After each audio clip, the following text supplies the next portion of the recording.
Correspondant en France pour le média suisse Blick, mais aussi essayiste, Richard Verly est notre invité. Nous allons tenter de décrypter cette séquence politique qui s'annonce pour le moins turbulente.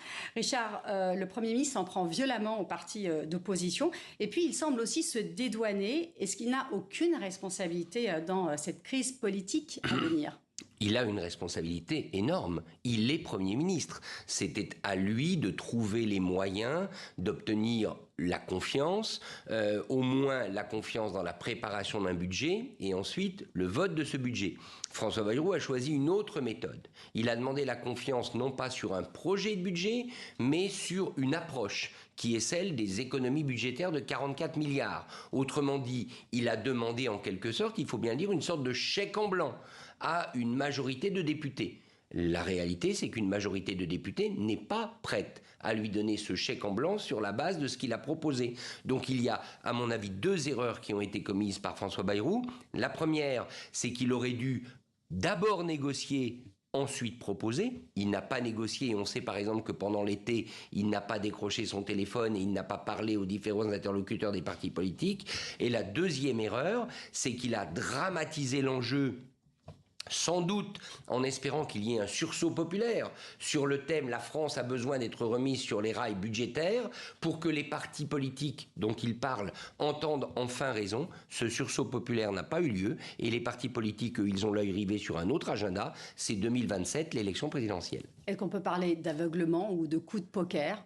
Alors, de la part de François Bayrou, je pense qu'il y a eu sûrement une conviction erronée que le pays allait se mobiliser et que l'heure étant grave, et là il a raison, l'heure budgétaire étant grave, pour éviter la falaise, vous savez, il a fait cette métaphore de la falaise, pour éviter de tomber, eh bien tout le monde allait se ressaisir. Ce n'est pas le cas. Pour une raison simple, c'est parce que l'impression que la France au bord de la falaise n'est pas suffisamment forte. La deuxième chose, c'est aussi peut-être son tempérament, son charisme. Personne, en tout cas très peu de partis, ont envie de lui faire confiance pour mener cette barque-là. Donc il y a sûrement une équation personnelle. Il n'a pas réussi à coaliser sur son nom suffisamment de volontarisme pour affronter une réalité budgétaire qui, par ailleurs, est extrêmement dure.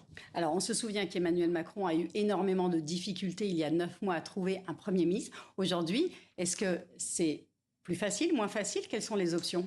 Plus on avance, moins c'est facile. Plus on avance vers la prochaine élection présidentielle, tout simplement parce qu'à ce moment-là, les partis et au sein des partis, les personnalités les plus en vue pensent avant tout à leur avenir et à ce qu'elles pourraient proposer comme projet pour la France. J'ajoute par ailleurs que tous les sondages quand même démontrent qu'en cas de dissolution de l'Assemblée nationale, la droite nationale populiste, en l'occurrence le Rassemblement national et ses alliés, serait en bonne place pour l'emporter, voire peut-être atteindre la majorité. Donc tout ça ne prête pas à la concertation. Le seul argument qu'Emmanuel Macron conserve, c'est l'argument du chaos.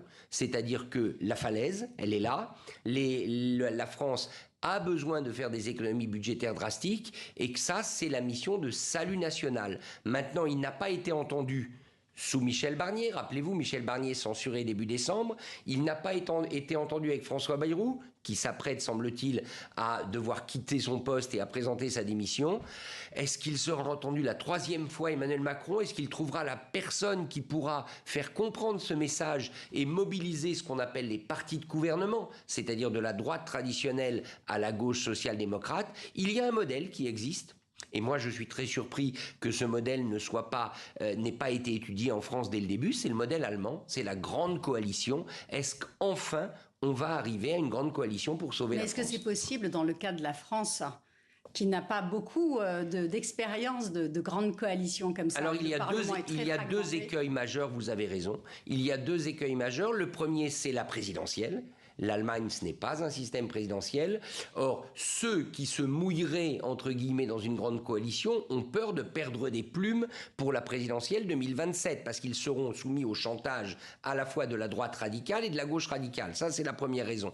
La deuxième raison, c'est que pour convaincre qu'une grande coalition est possible, il faut une personnalité qui inspire la confiance. Et cette personnalité, pour l'instant, on ne la voit pas. Alors, est-ce qu'Emmanuel Macron peut la trouver? On cite Gérald Darmanin, qui pourrait tenter le coup, l'actuel ministre de la Justice, qui vient de la droite, mais rallié très tôt à Emmanuel Macron. On cite des gens de gauche, comme Jean-Yves Le Drian, l'ancien ministre des Affaires étrangères. On cite Bernard Cazeneuve. Peut-être, ou alors, dernière hypothèse, Emmanuel Macron décide de mettre tout le monde en sommeil, gouvernement technique, juste passage d'un budget, un budget vraiment ric-rac, et on ne fait plus rien d'autre jusqu'à 2027. Mais à ce moment-là, ça veut dire qu'en 2027, vous aurez l'avalanche des rancœurs et des ressentiments. Merci beaucoup, Richard Verly, pour votre